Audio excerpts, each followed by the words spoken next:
kids. This is Learning to Dad I'm the cool dad. That's my thing. with Tyler Ross. What I do have are a very particular set of skills. I'm gonna have fun, and you're gonna have fun.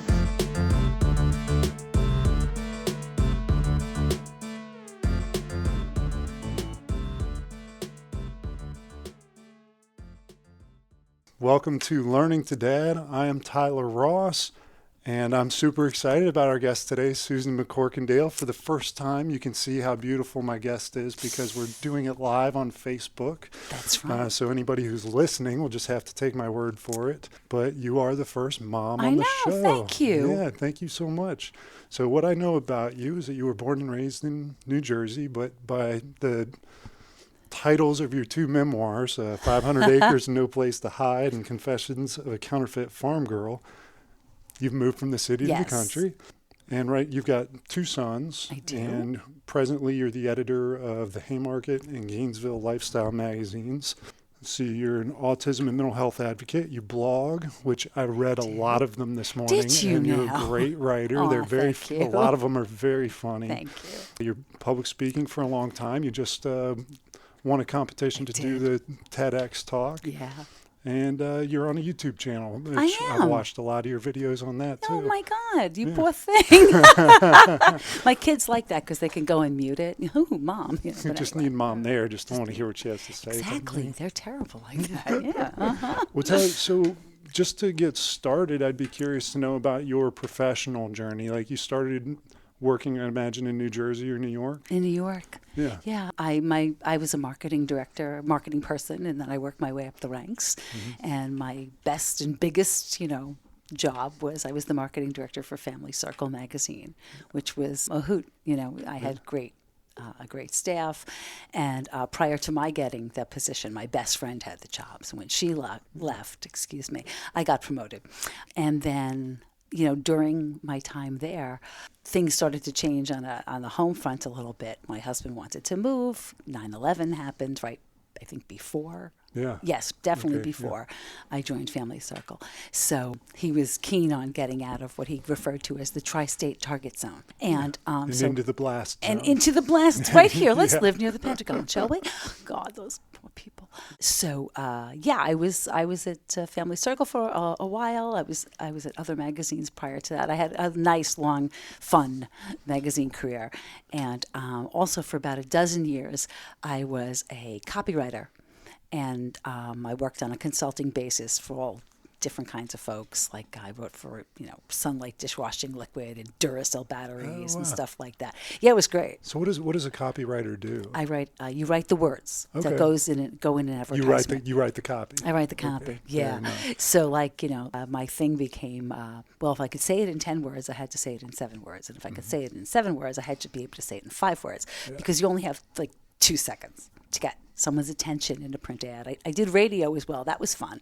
Didn't do as much of that. But print is my medium. I loved writing print ads. I loved coming up with the headlines or the taglines, It was always flattering when a client got in touch later and said, we're trademarking or registering. Yeah, the taglines that you did for us. That's got to be incredibly validating. It absolutely you is. Created yes. that. Yeah, that's when you call Mommy. Hey, Mom, guess what I did? Well, how cool. It's very cool. Yeah, and so when you started, at what point did you start having kids in your professional career? Okay, so I was at Popular Mechanics. I was the promotion director there, and I had Casey while I was there. And I remember that I was sitting at my desk late, it was 11 o'clock. I was in New York City. Not good. Yeah. Stu was like, put your ass in a bus and come home. But I was wrapping up a proposal. We were going to work with Tim Allen. He was doing his Men Are Pigs show at that time on HBO, Showtime, who knows. Yeah. Anyway, his people were into it. My people were into it. I was putting the final things together, the final touches on the proposal. And I remember that I couldn't even reach my desk. My belly I was like this, And I thought to myself, how much longer am I going to be able to continue doing this? And I shouldn't even be doing this now, Anyway, I had Casey in 1991. So he came along and I took my maternity leave. And while I was home, I was not very good at being home. Yeah. So I remember I was at Stu's desk in our little condominium in Little Ferry, New Jersey, which just, no offense, folks, Little Ferry is not a particularly pretty place. It might be now, so don't kill me. But Stu used to refer to it as the armpit of New Jersey. And but anyway, we had a really cute little condominium, and he had a nice little office. And Casey was just this little thing, and I would plop him on the desk, and I would send out queries to all my buddies, in non-competitive. I was at Popular Mechanics. I was a men's magazine. As long as I didn't pitch, Playboy, Popular Science, the Hot Rod, whatever. Yeah. If I was talking to Arc Digest or, talking to Marie Claire, that was all cool. And I pitched myself as a freelance writer while I was home on maternity leave. Yeah. Because I wasn't particularly, I didn't know what to do with him all day long. What do I do with this kid, He cries, he eats, he occasionally smiles. I change a lot of diapers, and my brain is going to mush in my head. And that's when I began to pitch myself as a writer. Was that because you really wanted to be a writer, or because you were looking for something to do, because you're? I felt I was going to changed? mush. Yeah. And I was kind of, sadly, I missed my job. I couldn't get any structure in my day with the caseman. I didn't know how to manipulate him. If I put him in his car seat and I tried to take a shower, he would go berserk. I would rush out of the shower. I would have him strapped in and everything, because otherwise he'd be sliding his way out, I was like, okay, I'm not really good at this. Or I'm lacking something here. And I think it was mostly that I didn't know how to have a day without work involved, like something I could control, Sure. So I was struggling. My favorite part of my job was always the writing part. So I figured, maybe I would pursue that, just see if I got any bites, because maybe down the road I would want to do something on my own. And that is ultimately what happened. So how much did you have to, how hard did you have to work to sell yourself as a writer, stay-at-home mom, but also stay-at-home writer? How many inquiries did you have to send out? What was that like? I was really lucky. So I started getting work right away while I was on maternity leave. And then I went back to work. I was back for just a few months. And my husband was like, Susan, you can totally do this. Yeah. You can do this. So come on. He had a full-time job. We had health benefits. Okay. So what happened was I think I kind of just got lucky. I knew lots of people in the magazine industry. And it was all word of mouth. Once you did one great job for somebody, they were happy to tell somebody else to use you. And it went from there. My business began to grow because some of my magazine clients left and went to work for advertising agencies in Connecticut. And all of a sudden, or one of my clients turned me on to an art director who became one of my best friends still to this day. Yeah. And he hooked me up with clients. All of a sudden I was, writing for Redken, and then I met this person, and I was, doing work for Duracell or whatever. Yeah. So it was all, it was word of mouth. It took about 6 months, but once it went, I used to joke to my husband. I'd be like, it's like, like one of those call centers. Operators are standing by. Call Susan McCorkindale now. The lights would be going off. And I'd be like, oh my God. And I would have work lined up on my floor, it was like a conveyor belt. Yeah. And I worked. I worked constantly. And this is early 90s, right? It's early 90s. Casey's a baby. You're not emailing everything everywhere. You're faxing and you're mailing. There was a lot of mailing going on. Yeah. There was a lot of sending of discs. Okay. Mm-hmm. Probably fly 3.5. Yeah. Probably. Yeah. But then not too long after it got a little bit easier. But that's right. I forgot about that. Thanks a lot, Tyler. Now I feel like a dinosaur. Why aren't I wearing my T-Rex socks again today? I don't understand. Wait a minute. You're right. I forgot about that. The context is so different now than just in 1991, which wasn't that long ago. No. Now the little brat is 27, so it was a little bit ago. He's a big 6'5" brat. Whatchamacallit? Yeah. So I was doing all that the hard way, like you just said. And Case was a baby. And for a while, a couple of years, well, actually for 12 years, it was awesome. Yeah. And just to thinking about you were trying to get the work before that, even 12 years, it sounds like if you aren't still, that you certainly were an excellent networker. Yes. So what do you think it was that allowed you to be so effective at networking? I think I followed up, and I got, like I said, though, I knew so many people that I would follow up with them. And, my one friend at Arc Digest was like, call this person over here. They want to talk to you. And then over time, it became the 80-20 rule. 80% of your business comes from 20% of your clients. Yeah. And that's what happened. I had this core group of clients who I always had work from, Yeah. and the other business would trickle in, and then they would become better clients, or they would move on and I would work with their replacement, or where they were now at their new job. Yeah. So I think that part of it was just, one, you have to follow up. And two, you have to do really great work. Mm-hmm. You got to listen to what they need, tell them back what you're hearing, and make sure you're on the same page. And then you got to deliver, on time. And it's got to be what they asked for. Mm-hmm. And it has to be what you said the price would be. No, I just mean, like, if I'm running into a problem and all of a sudden it's not working, I have to call right then and there and say, hey, you budgeted 5 hours. I got to tell you, I'm 3.5 into this. Mm-hmm. And it's not going anyplace. We need to have another conversation. Do you want me to spend the next hour and a half or whatever? But you just got to keep them informed. They value that. They know that you're protecting their business and their budget. Communication, honesty, awareness. Yes, all of that important stuff. So tapping back into that time while you were working, you've got one son at home. When was your second son born? Kyler came along in 1998. He was my Christmas gift. 7 years later. I have 7 years between both boys. Okay. Mm-hmm. And so he's 28 and one's 21. One is 27 and one is just turned 20. 20, okay. And so you're at home working, writing, 2 kids. Yes. So I know, like we talked about, the context is different now, but for any moms, stay-at-home moms now that are missing their career, missing their work, like, do you have anything that you feel like they might benefit from your experience that you'd like to share? Yeah. I think so. I'm happy. I wouldn't go back and change anything. Mm-hmm. I set a good example for my sons, and I let them see that mommy could be a big success and, make money, and that was great, and it was very fulfilling for me.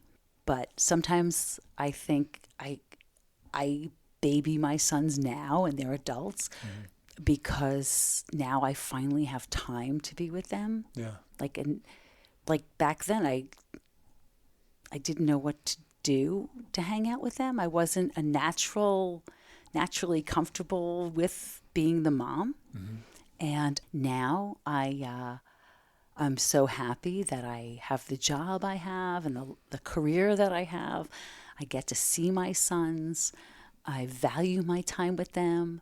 I'm so, maybe I'm better off being the mother of adult children. I'm better at it. I mean, I don't know. I wish I had taken more time, when they were younger. Yeah. And I didn't. I didn't know how, I just couldn't stop moving. Yeah. Well, do you remind me of 2 things. One is I always think about teachers, like, as people, some teachers are equipped to help a kid get from 2nd grade to 3rd grade. Some are equipped to help them read. Some are equipped to help them get to 11th to 12th. So, like, as a parent, maybe that just turned out you were best equipped to be the best parent as they were older. Maybe. Yeah. It's just something that I think about sometimes. And the other is that's like the point of these conversations, these podcasts, is people who are super driven, super ambitious, and want to set that example. And then looking back, like, how can we try to do both more effectively? Like, I'm sure you made decisions professionally. You say, gosh, I could have done it differently. Mm-hmm. Or as a mom, gosh, I could have done it differently. So anything that any advice, anything you'd have told your younger self to do differently? Yeah, I would have told myself to take a breath and that the world's not going to stop spinning on its axis because I didn't go into work one day, particularly once we did have, Blackberries and email and computers. And I would have said, hey, Susan, take a chill, okay? Yeah. You're sick. The kids are sick. everybody should stay home today and read a book. No one's going to die without you. I wish I would tell my younger self that.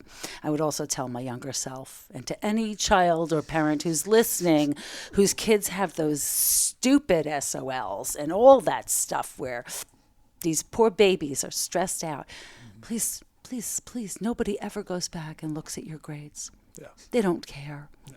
They don't do it from school, high school. They don't do it in college. They don't care. No one checks. Yeah. No one checks. Stop sweating it. I would be sick to my stomach. The inputs that younger kids have, like between devices and Wi-Fi and the energy of other people and just the pressure from school and all the stress seems so much higher. It's terrible. Yeah. It was bad now. It's really bad now. Yeah, and it was horrible. bad then. I remember making myself physically sick. I had to take 2 classes over the summer while I was in college. I made myself physically sick. Like, I wasn't going to be smart enough to tackle these 2 classes. And my dad came to me and he was like, I'm going to pull you out of school. I was like, no, you can't pull me. I love school. He goes, you're not acting like you love school. Yeah. You're acting like school is killing you. And I was like, good point. And I would tell anybody, don't do that. Do your best. Always, always do your best. Because if it's worth doing, it's worth giving it 100%, you know. But don't. No one looks back. You know, just do your best and don't get sick over it. It's not worth it. Yeah. You know, that's what I would tell my younger self. Yeah, love that. Yeah. Well, so to speak, how about the context of raising your kids? You know, in the early '90s and late '90s, as they were getting older, was certainly different than when you grew up. Did you find an advantage to the type of, you know, the time that you grew up versus the time your kids grew up? Like advantage to them or advantage to you? Okay. So we moved to Virginia when Kyler was just turned 6. Okay. Prior to that, you know, we lived in Ridgewood, New Jersey. And my difficulty in answering that question is, when I was a kid, we played outside. We rode our bikes. We stayed out too late. Our parents couldn't find us. They couldn't reach us. There was no cell phone. We got in trouble. But it was like this amazing community I grew up in. We had an amazing community in Ridgewood as well. My eldest has autism. He's very high functioning, but childhood was very tough for him. So unless somebody came looking for him, which they did because he had some very good friends, he didn't do what I did when we were kids. So my comparison is not exactly what I would be saying, I think, if he was neurotypical. Sure. Because he would have been outside, or all of his friends were, you know. And sometimes he was, but for the most part, it was different for him. And then, of course, when we moved to the farm, 500 acres, you know, beef cattle, a bunch of chickens, occasional pig. Clydesdales, we had the luck of really having 2 Clydesdales on the property. They were not ours. We got to have babysit them for these lovely people. But Kyler's upbringing then became, you know, there were no sidewalks. The friends were going to come over to visit. They were going to drive. You know, everything here is 20, 30 minutes, right? So his was more like mine in the sense that he was outside and running around and doing that, but even not exactly like mine. I could go anywhere I wanted to. Yeah. I could be in town at the sweet shop, you know, or at the pizza parlor, you know, where I wasn't supposed to be. So both of theirs were different than mine in that respect, and yet I guess to a degree like mine. I mean, you know, both my parents were there. They loved us. You know, we were a regular family, and they of course have had so much more electronics, you know, in their lives, which I'm betwixt and between about.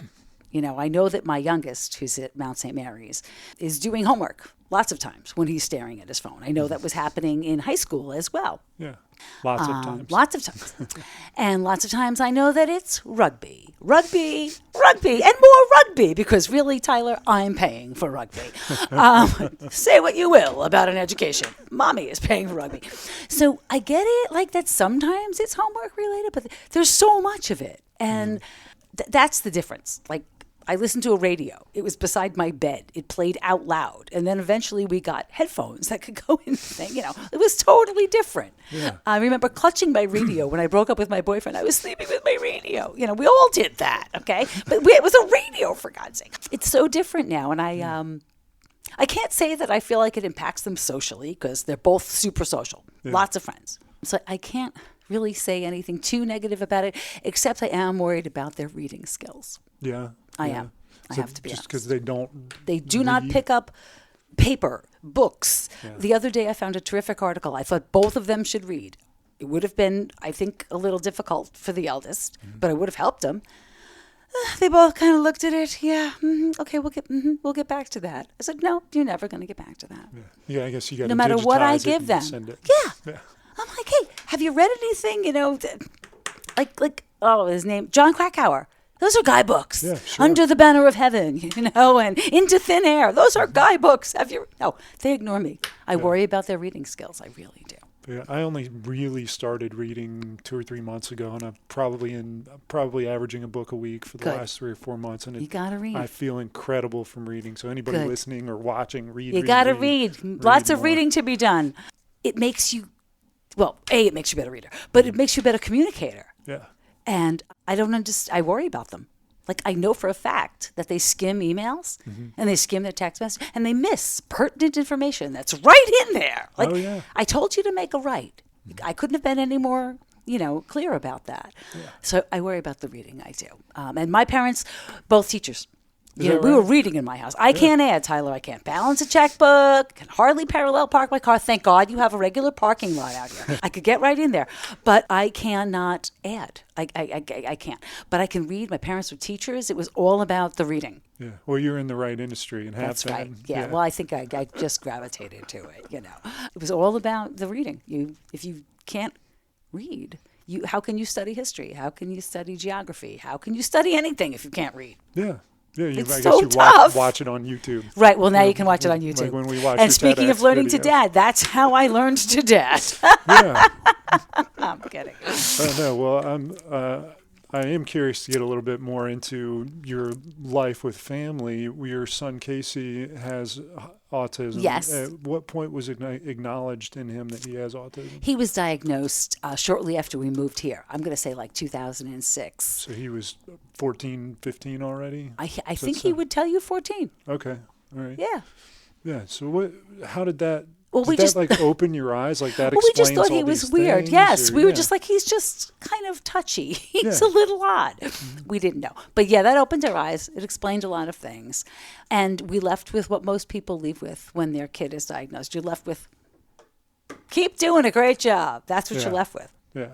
And I'm like, okay, just put it in writing to me what his diagnosis is, because now I have to go back to the school and I have to try to get him whatever assistance I can get him. But it did, it made a lot of sense once they told us. Yeah. So how did that affect you moving forward? Like I'd imagine it increased your patience level, perhaps. Yes. Well, first you cry. Yeah. You cry because, you just think that your kid's life is over. Yeah. And you have been told, he's not going to go to school. He's not going to drive. He's never going to live on his own.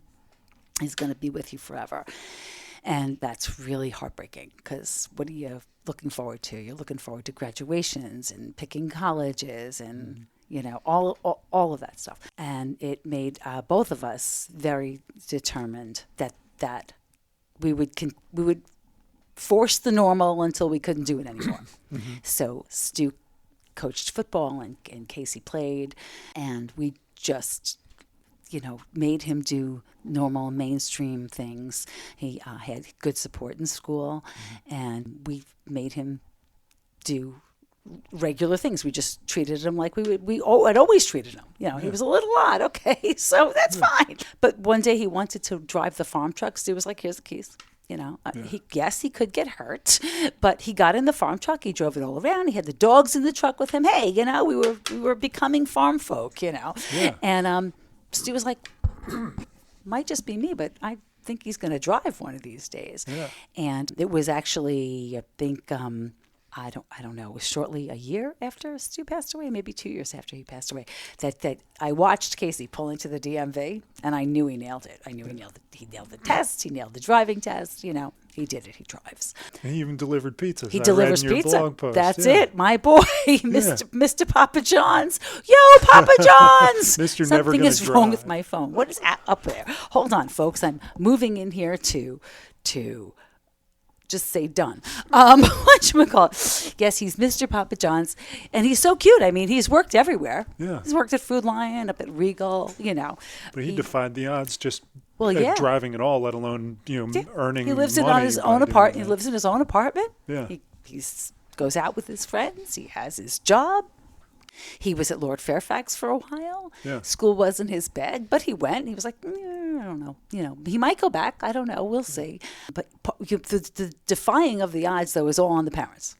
Sure, I believe that. Yeah, you got to keep pushing Yeah. and insisting, and like any other kid, and then especially, any other teenager, they hate you. Yeah. They hate you. They run out of the house. They run away. They, disappear. They block you. They can block you on those darn phones. It's like it's not right, So in so many ways, he's not neurotypical. Well, yeah, a lot of ways he is. He's more there. So the autism, people with autism are so much more alike your Yeah. neurotypicals than most people realize. Where their difference comes in is where their genius is. Like my son is a walking map. He can tell you where Yeah. everything is. Yeah. I got lost once driving to the eastern shore of Maryland. We'd only been there once, me and the kids. And I was lost. I was done. And Casey was like, nope, I got it. Told me exactly how to get there. I was like, how did you know that? He goes, well, we were here. I said, we were here once, like years ago, okay? Yeah, that's he amazing. has a map in his head.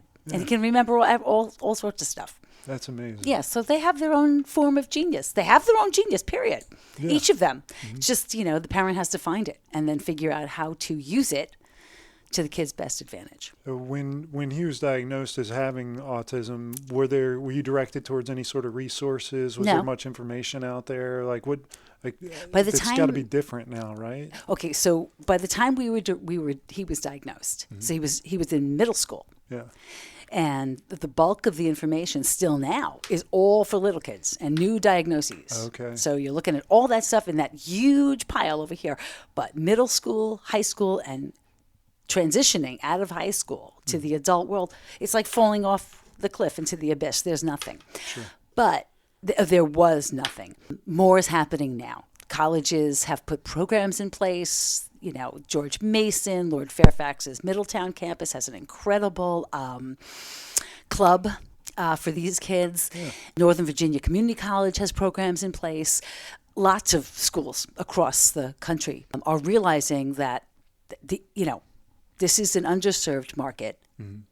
Their brains are wired differently, but that doesn't mean they don't have brains. Yeah. And they need and deserve to be educated and trained so that they can be the contributing members of society that they want to be. So many, many colleges have put programs in place, thank you God, because too many of these poor kids graduate from high school and live in their rooms playing video games for the rest of their lives with mommy and daddy going, what am I going to do? Yeah. Who's going to take over when I die? Do you anticipate there are a lot of kids older, like 25, 30, 35, Yes. that don't have any idea that they are not neurotypical? Do I think they don't have any idea? Yeah, or that maybe they know inside themselves, but they're just going around undiagnosed. Oh, And, I've heard of people, being diagnosed in their 30s as being on the autism spectrum, and their wives saying things like, I knew that, whatever. I've heard of that. I imagine that there's a bunch. Yeah. I also imagine, sadly, that there are bunches of them in their 30s and 40s who had no assistance transitioning out of high school because at that time there was none. Yeah. And they're still home with mommy and daddy who are getting older and older by the second and who are probably worried sick about what's going to happen to them Yeah. when they die, But it's much improved. Thank God. How was Kyler when he learned that his older brother was, different than what he was used to? I mean, he's still an older brother and same older brother, but Right. as far as the perception of diagnoses. I think that, when Kyler was little and he would tease Case because he was little, but nobody else could tease Case. You know how that is, Yeah. right? When you're the brother or the sister, I can tease you, but nobody else can tease you. Yeah. I think that it's been really hard for Kyler because my husband, Stewie, got sick and he got real sick real fast, and Case while he is the older brother, was developmentally delayed, so he frequently acted almost as old as Kyler. Sure. So Kyler saw it as, well, I'm losing my dad, and I don't have an older brother, and my life is coming apart. It was really, really hard, I think, for Kai on both fronts, because Casey's diagnosis came right after we moved here, 06, 07. Stewie was diagnosed in 2009. So Kyler was still little, and I think he had a real hard time with it. I think that, and I don't blame him. I think he was, angry at the world. Thank you for handing this to me. What did I do? I'm just a little kid. And I think he was scared. And I think that also he did his best to stand up and be as much of a man as he could be at the age of 10, when Stu was diagnosed.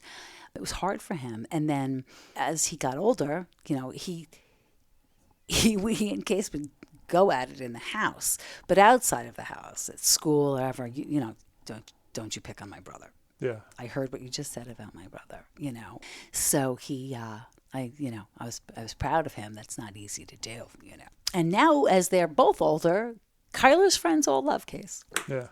They want him to do things with them. They want to see him. They love when he comes to the rugby matches. And Case, of course, has assembled his own group of friends. But it was tough. It was very hard on Kai, He was my little man. Mm-hmm. Yeah, unfortunately for Kyler, because sometimes you come home and you dump. It's bad. You rush home. Your friends, thank God, they've got the kids, or they've fed the kids. You pick them up. You get to the house. I'm tired. I've been at the hospital all day. And who do I dump on? The one that's sitting there listening to me. And I'm like, I've since apologized. I've been like, Kyler, I'm so sorry. He's like, Mom, it's cool. It's cool, Mom. It's all right, Mom. Are there, for any parents whose children might be diagnosed with autism, or they think they should go have their children checked? Right away. Right away. As soon as you think so, or if somebody, a teacher in school pointed out to us that Case had an issue. We thought he was perfect. Tyler, my God, Casey never spoke. He was like 3. He never spoke. We could take him anywhere, movies, the theater, the real theater in New York. We'd take him anywhere. And he never spoke. We thought we had given birth to the perfect child. It was a teacher in school who said, "Listen, the kid should be talking." We were like, "Damn it!" My point is, if you think there is something up with your child, or a teacher says something to you, or a mom who's got older kids says to you, just my thinking, go right away. Don't waste a moment being offended that your perfect child may not be. Go have them tested, because early intervention, hard and fast, is what's key. Yeah. Okay? If they recommend, if they give you a diagnosis, autism spectrum diagnosis, don't settle for 1 day a week of intervention. You want 5 days a week of intervention. The harder and the faster and the earlier you can do it, the better for your kid. And then as they age, they will need less intervention. So therefore, they need 5 days a week. And as they grow, maybe by the time they're 7, they need 4 days a week. And then 10, 3 days a week. But you need it hard and fast from the get-go.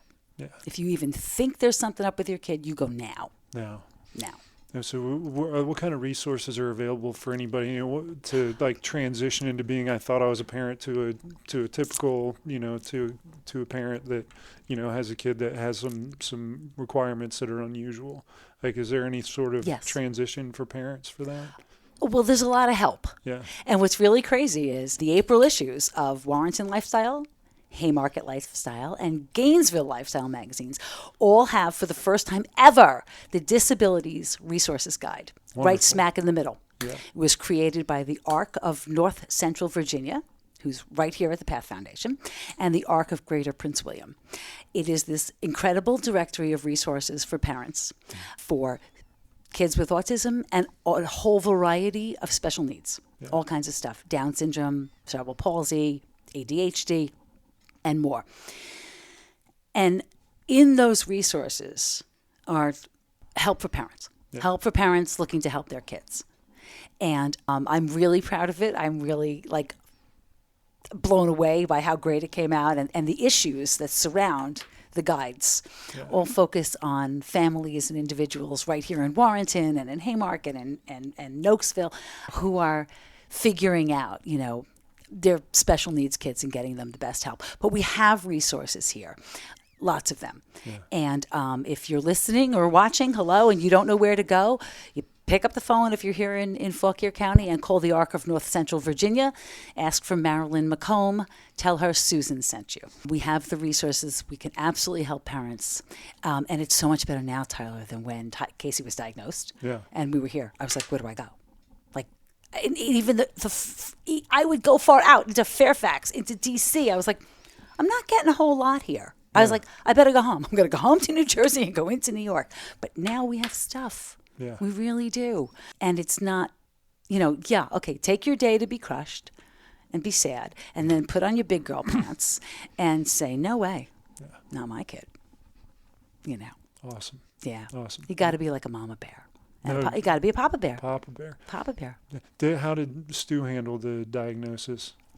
Stu was like, yep, we thought he was weird. Let's just keep going. Yeah. Oh, Stu was tough. He was a Marine, Stu. Oh, my God. No, he expected what he expected. Yeah. And that's what you need to do. You have to have chores. You have to do your homework. You have to, whatever you have to do in your house. Mm-hmm. That's mainstream. That's normal. That's neurotypical. Mm-hmm. You just keep doing that. Yeah. And that's how he behaved. Is it fair to say that at first it's a shot to the ego and then it results in unconditional love? Yes. Oh, it's a shot to the ego. It breaks your heart. Yeah. Yeah. It's heartbreaking. So, one of the suggestions, and it was a good one. Casey will tell you otherwise, but it was a good one, was that Casey do a program at Woodrow Wilson, which is actually called Woodrow Wilson Rehabilitation Center. And it taught him life skills, but then he was able to go back and do some driver training with them, do a driver training class. And he hated it. And I can't blame him. The place looks like a jail. Yeah. Like, I cried when I left him there. I sobbed my whole way home. And ultimately, he escaped. He called a friend who picked him up. And when the friend got him home, I said, oh, hello? Really? You drove him home? You can finish his driver training. I'll pay you. But for this, you can finish it. And he did. God bless. And that's how Casey got his license. That was a great program for Case. I guess I always think that it's such a great facility. If only there was money to make it look like anything but a jail. Yeah. Just it breaks your heart. Because what you want to do is you want to go pick out colleges. Yeah. And you're not sure you're going to get to do that. Mm-hmm. At least I wasn't then. But now you're going to go pick out colleges. Yeah. Yeah. That's awesome. Now you're going to do that. So great. Makes me want to cry, actually. I'm sorry. Well, let's back up a little bit. Okay, then. Let's talk about the catalyst that had you move from New Jersey to Virginia. Virginia. It's pretty simple. We wanted to move, and we were looking all around for places, neighborhoods, and my brother-in-law, who's Stu's older brother, bought a very beautiful piece of what used to be the Susan, it just went out of my head. Melon property. Right? Yeah. Thank you. How did I do that? Bought a piece of the Melon property. And he intended to move there when he retired. Mm-hmm. And he intended to retire relatively, within like a year or 2 years. And then that couldn't happen. He couldn't do it. The company was not ready for him to retire.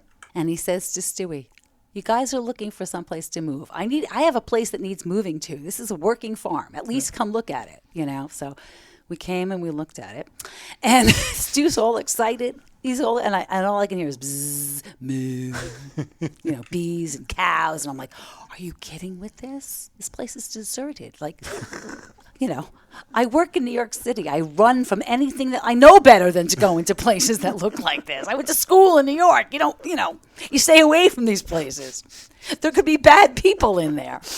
But anyway, he was in love with it. We actually couldn't get into the house where we were going to be living. I was like, you don't have a key. This is great. I get all the way to this property, and I can't even see where you want me to live. So we're like looking in the windows. He's lifting me up, And he goes, in the living room, there's the perfect wall for a piano. I was like, really? And that was it. Yeah. I was like, really?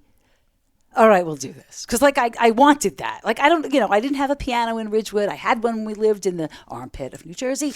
But I didn't have one in Ridgewood. And I was like, all right, okay, this is cool. So that's what happened. Yeah. You know, my brother-in-law, and he still has this beautiful piece of property. If you'd like to buy a piece of property, I'm sure he'd be happy to sell it to you, Tyler. But that's what happened, and then we moved, you know, and thus began the adventure with the cows. Yeah. And did you start writing as soon as you moved? Yeah. Yeah. What happened was I had started a book while we lived in New Jersey. And when I got to the farm, I realized the impetus for the book wasn't there anymore. But I was blogging. I was like, you know, actually I was sending home emails. I was sending out emails like once every 2 weeks to my friends up in New Jersey. And I was writing these emails about my life on the farm. And one of my friends one day said to me, Susan, you should blog. These should all be on a blog. Yeah. And so I turned it into a blog, and it went on for a while. And then one of my friends who was getting the emails had gone to college with a girl who had become a literary agent. And one day, Noelle says to Abby, you got to read my friend Susan's blog. Yeah. And Abby contacted me, and she said, let's make your blog into a book. Yeah. And that's what happened with that, you know. So it wasn't set out as a design to be a book. I was complaining, Tyler. I was complaining. The other night I watched a chicken hop up on the table and take the hot dog out of my kid's hand. You know, like I was complaining. I was like, what is this? Who lives like this? Like, I was like, I can't do this. You know, I was fetching, as we say. So yeah, that's that's what happened. Yeah. What was kind of the biggest transition for you, you know, lifestyle wise? Like what sticks out the most is like, I used to have this here and I don't have this. Well, I had to Virginia drive anymore. here. Yeah. You know, and there are no curbs. There's only like this slide off into oblivion on the side, you know. You're just going to get killed. That was huge for me, to have to drive everywhere into the sun, and nothing is close, another big thing. Mm-hmm. Used to walking out of my office, you know, in New York City, whoa, Ann Taylor to the left of me, food over here, Banana Republic, yeah, more food, you know. Like, yeah, it was great, a deli, you know, restaurants. That was a huge adjustment, and nothing was close. The driving was the biggest, I think, now, although at the time I probably would have told you that living on the farm was destroying all my shoes. My husband was like, why are you even wearing those shoes? I was like, because they're my shoes and that's what I wear. Hello. And I don't know. Everything was so, I was so unsure of where exactly I was geographically. Yeah. Like I felt like I was in the middle of no place. You need a Casey in your pocket all the time. Yeah, exactly. I was like, I don't know what's going on. I don't know where we are. And I felt like I was not ever going to figure it out, you know. But so I think those were probably the big ones. Yeah. And of course, I had no friends until I made friends. That was hard, you know. So how long were you here until Stu was diagnosed? We had been here 4 years when he was diagnosed. He was diagnosed in like July or August of 2009. And he passed away in April of 2011. Wow. Next month. Coming up. Yeah. Yeah. So that experience, talking to somebody who might be going through that now, what kind of advice could you give to them in terms of like, now you're operating everything. You're the caregiver, your mom, your dad, your everybody. Like somebody who might be looking at that now, what's something you could say to them to help when people them? offer to help, take them up on it. Yeah. Don't say, oh no, it's okay. You know, and in fact, if you can put together a list of things that you know you need help with, they want to help you, let them help you. If you can, get somebody who can read medicalese and read it to you in English. Okay. Lots of the nurses will happily take the time to do that for you. Mm-hmm. And if you happen to bring, and you will, bring information home that nobody's had a chance yet to go over with you, if you can get somebody to do that with you. I was lucky. I was working with a therapist who used to be an oncologist. Yeah. And she read everything out to me and told me what everything meant, which was frightening but comforting. At least I knew what we were up against. Mm-hmm. I would say that. And this is going to sound crazy, but you have to take care of yourself. It's very, very hard. You know, you have to maintain your own physical health and maintain your own mental health, which means if somebody says to you, can I do anything for you? Mm-hmm. You have to say, yeah, if I schedule a doctor appointment or the dentist or whatever, you know, can you stay at the house or the hospital for a couple of hours for me so I can go? Because you get sick. I got sick. I got what did we have back in 2009? The swine flu. Yeah. Okay. Stu came home from the hospital. My mom came down from New Jersey to take care of Stu. And my best friend Jen came to the house to take care of me because I had the swine flu. I couldn't go anywhere near him. Yeah. I mean, it was very tumultuous, the whole thing, the waiting for his diagnosis. He was in and out of the hospital for weeks before we finally got him to the hospital where he was properly diagnosed. And by then I was completely, petrified and exhausted. I got sick. Yeah. Very sick. So it's very important to take care of yourself, which, like I said, is very difficult to do because it's on you. You are mom and dad, and you're the caregiver, and most parents are working. I was very, very lucky that my husband worked for my brother-in-law, and Doug just came in and he said, this is going to be taken care of. Your job is to take care of Stu and the boys. Yeah. So I was really lucky. I was writing, but I wasn't out there every day, commuting, doing a 9-to-5 type of job. That's got to be hell. Yeah. And the other thing I would tell anybody who's embarking on being a caregiver and taking on both parental roles is you have to get sleep. Mm-hmm. The only way I was able to do that was my husband's doctor gave me Ambien, prescribed Ambien for me. And lots of people have funny experiences with Ambien. Oh, I got up and I drove to the store and I didn't know till people told me. Okay, well, that did not happen to me, thank God. But at least I was able to sleep because if you can't sleep, you can't function to take care of anybody. Right. You shouldn't be behind the wheel of a car when you're sleep deprived. And you might mess up giving somebody their medicine if you're sleep deprived. So you have to be able to sleep. That's really important. And if you can't, you've got to tell somebody. And also, I'm sure that in the resources guide, I know for a fact there are all kinds of respite groups now. Just tell somebody. Don't be ashamed to tell somebody that you need some help because people, they feel bad. I should be able to do it all. She would do it for me. He would do it for me. You know what? We're just people. We're all human. Yeah. How'd the kids did they understand what was happening as it was happening? To a degree. Yeah. We didn't tell them everything. Mm-hmm. We told them that Daddy was sick, and he was very sick, and we had a great hospital and great doctors, and they're doing everything to take care of Daddy, and we kept them in the loop as much as possible. Yeah. Yeah. And how did your, Casey, Kyler? Yeah. No? Did they, I want to be sensitive. Okay. So I'm trying. Go ahead, Tyler. I'm trying to think of a okay. question that's not overly insensitive, but just for anyone that's going through that, you had to be mom at the same time you were being a caregiver. So, that certainly impacted you being tired, being sick.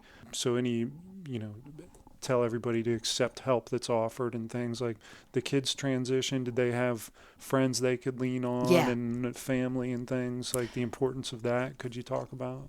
Yes.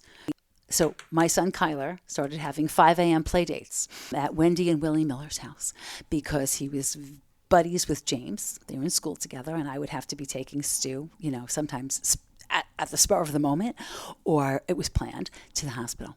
And we'd have to be there by a certain time, or it was spur of the moment. And I would drop Kyler off with everything he needed for his pre-dawn play date with James Miller. So I think it's that the kids have people to lean on, but also, thank God by then I had so many good friends that I could lean on. Yeah. And I could say, can I do this? I'm really sorry to do this to you. But no, bring them. We'll feed them. We'll pick them up after school, feed them. We'll make them do their homework, blah, blah, blah. And that was awesome. Less of that with Case because he was older. He was in high school. He would come home. He could take care of himself, get himself something to eat. We went through a lot of pizza, Tyler, I have to tell you. Yeah, sure. Lots of deliveries from Anthony's. But the boys had, great support from family. My mom, especially my mom, she was amazing. And my brother-in-law, Doug, and my sister-in-law, Nancy, they were incredible. My brother, Nick, came down, frequently to visit and see how they were doing. And we were very well-loved and taken care of. I have to say we were very blessed, to have good family and good friends like that. Yeah. We would show up after the long day. And I remember one of my girlfriends leaving me just this huge bag full of everything I could make for dinner that night, like just pasta and sauce and a dessert and flowers. And I was like, oh, this is fantastic. We don't have to order pizza again.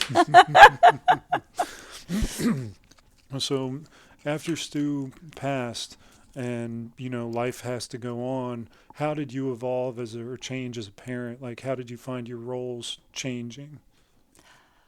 Oh my goodness. I think that to a degree, I had gotten used to my role prior to his passing. Mm-hmm. You know, when somebody tells you have pancreatic cancer, it's getting better now. Thank God. I think recently they've like cured like 4 people or something. Wow. Yeah. But at that time, that was it. You know, that was the ball game. So you knew that.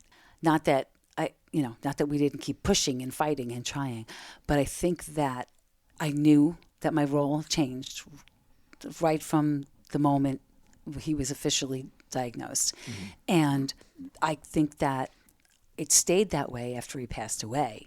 And I think that what happened to me, though, is I was really strong and focused and determined while he was alive. Mm-hmm. And I kind of had a crash and burn when he passed away. I panicked. Yeah.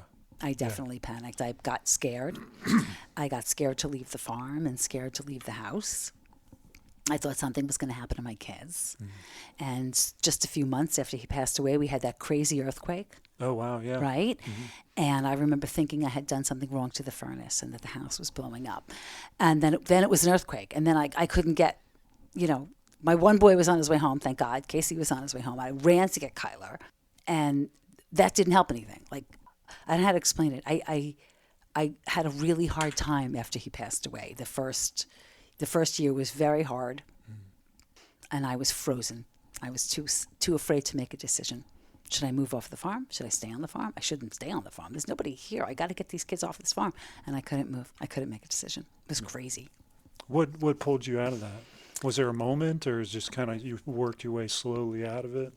It was about the time that I realized I not only didn't want to drive my car, I didn't want to leave the house. Mm-hmm. And Casey saw a terrific psychiatrist who was in Gainesville at the time. And I thought, I'm going to call this guy. Yeah. And I'm going to see if he can do anything for me. And I went and I saw him, and he said, Mrs. McCorkindale, you're borderline agoraphobic. Yeah. And I was like, so I am nuts? What is that? What is agoraphobic? You're afraid to go outside. Okay. Like a Howard Hughes type of thing? Yeah, they don't leave their house. Yeah. I saw a movie once where this kid pretended to be drowning just to get his mom to come out of the house, and she couldn't come out. Wow. She couldn't come out and save her own kid. I was like, okay, I don't want that to happen. Yeah. And he put me on this great medicine that I take still to this day. Yeah. It gave me back my life. That's amazing. It gave me back my life, yes. I've always had anxiety and depression. I've always taken something. And I was still taking everything I was supposed to take, but I had come to this incredible impasse. It was almost like a post-traumatic stress, I guess, situation. I felt like I couldn't predict, at least when Stewie was alive. Like, you can't predict what's coming, but you kind of know. Mm-hmm. And that's all I focused on. That, you know, and a book, believe it or not. But that was really all I was focused on. And then I kind of the book was done. It was out in the world. My husband was gone, and my kids were out in the world. I was like, something's going to happen to them. Like, do we get a pass? Yeah. Is there time now? Do we get does God give us a pass? Like, nothing will happen to them. Can I be calm? I'm getting worked up now, and I couldn't be calm. I couldn't be sure we were getting a pass. There is no pass. Who gives a pass? There's no pass. Yeah. So of course I couldn't be calm. So I lost it a little bit. Sure. And I saw this doctor for a long while afterwards, and I swear that medication gave me my life back. Yeah. I remember when it kicked in. I was in my car. Really? And suddenly I no longer felt, and this is how I used to feel, like my feet were going to fly out from underneath me and out the driver's side window, and I was going to go with it. That's how I used to feel. Like I was like that. And I didn't feel like that. All of a sudden, I was just driving my car. You operated with that feeling for a long time. Mm-hmm. It was bad. Yeah. I think everybody, and me included, thought that after Stu passed away, well, Susan has her act together. Look how well she's done. It's just going to continue. And Yeah. I wanted to hide under my desk. I couldn't make any decisions. I was scared. What do you think? What do you think caused that? Because I know that you talk a lot about love and gratitude and being vulnerable. Do you feel like you were just a lack for those things at that time, or didn't believe that they were there for you? You know something? I don't know. I don't think it was, I hope it wasn't a lack of gratitude. I certainly, I usually wake up every day of my life, my whole life, being thankful to be alive. Like, I'm a weird person. I walk around, I say good morning to the house. It's very strange. I don't think it was that. I think I don't know. You know, even though Stu was so sick, he was in hospice. We had this nice man, Tom, who would come and take care of him. And I'm out one day in the Mustang that Stewie had. And the Mustang breaks down. And I panic completely. Yeah. What do? Okay, talk about learning to be the dad. Like, you call a tow truck, Susan. You have AAA. No, what do? I call Stu. Yeah. Tom answers the phone. Hello?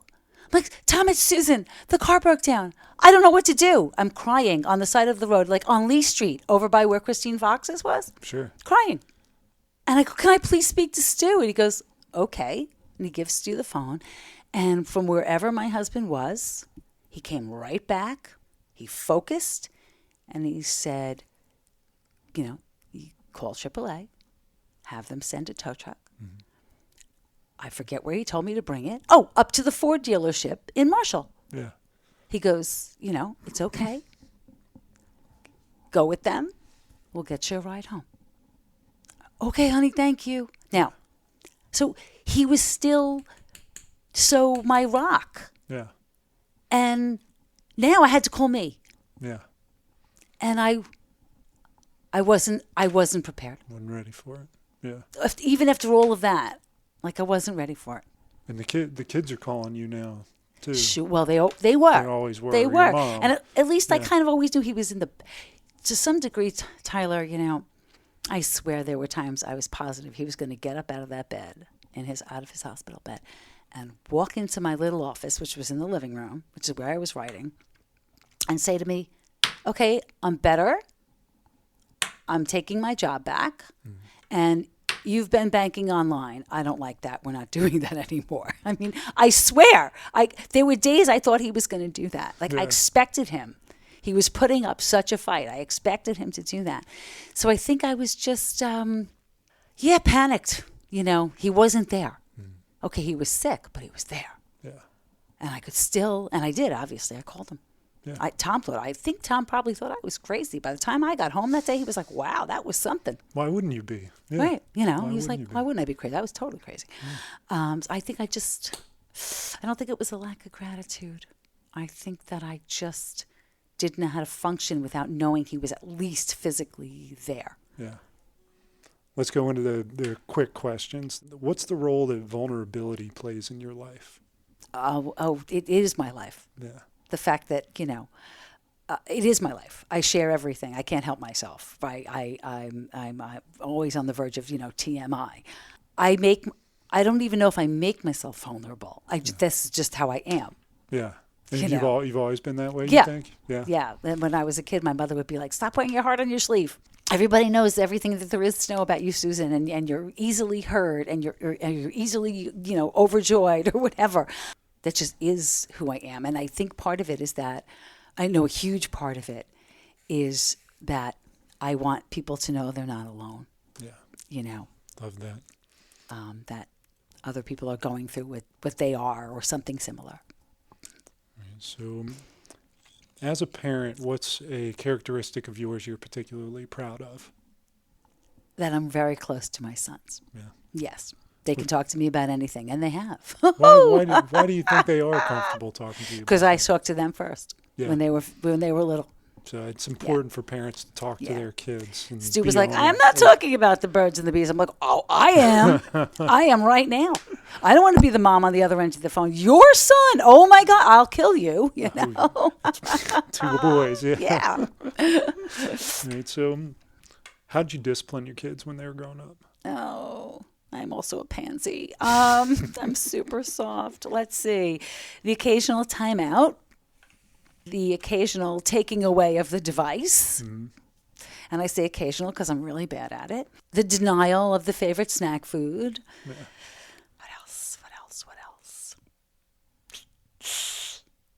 I I don't know. I would talk to them. I would say, do you not understand why this doesn't work? Yeah. Like that behavior, that's not going to work.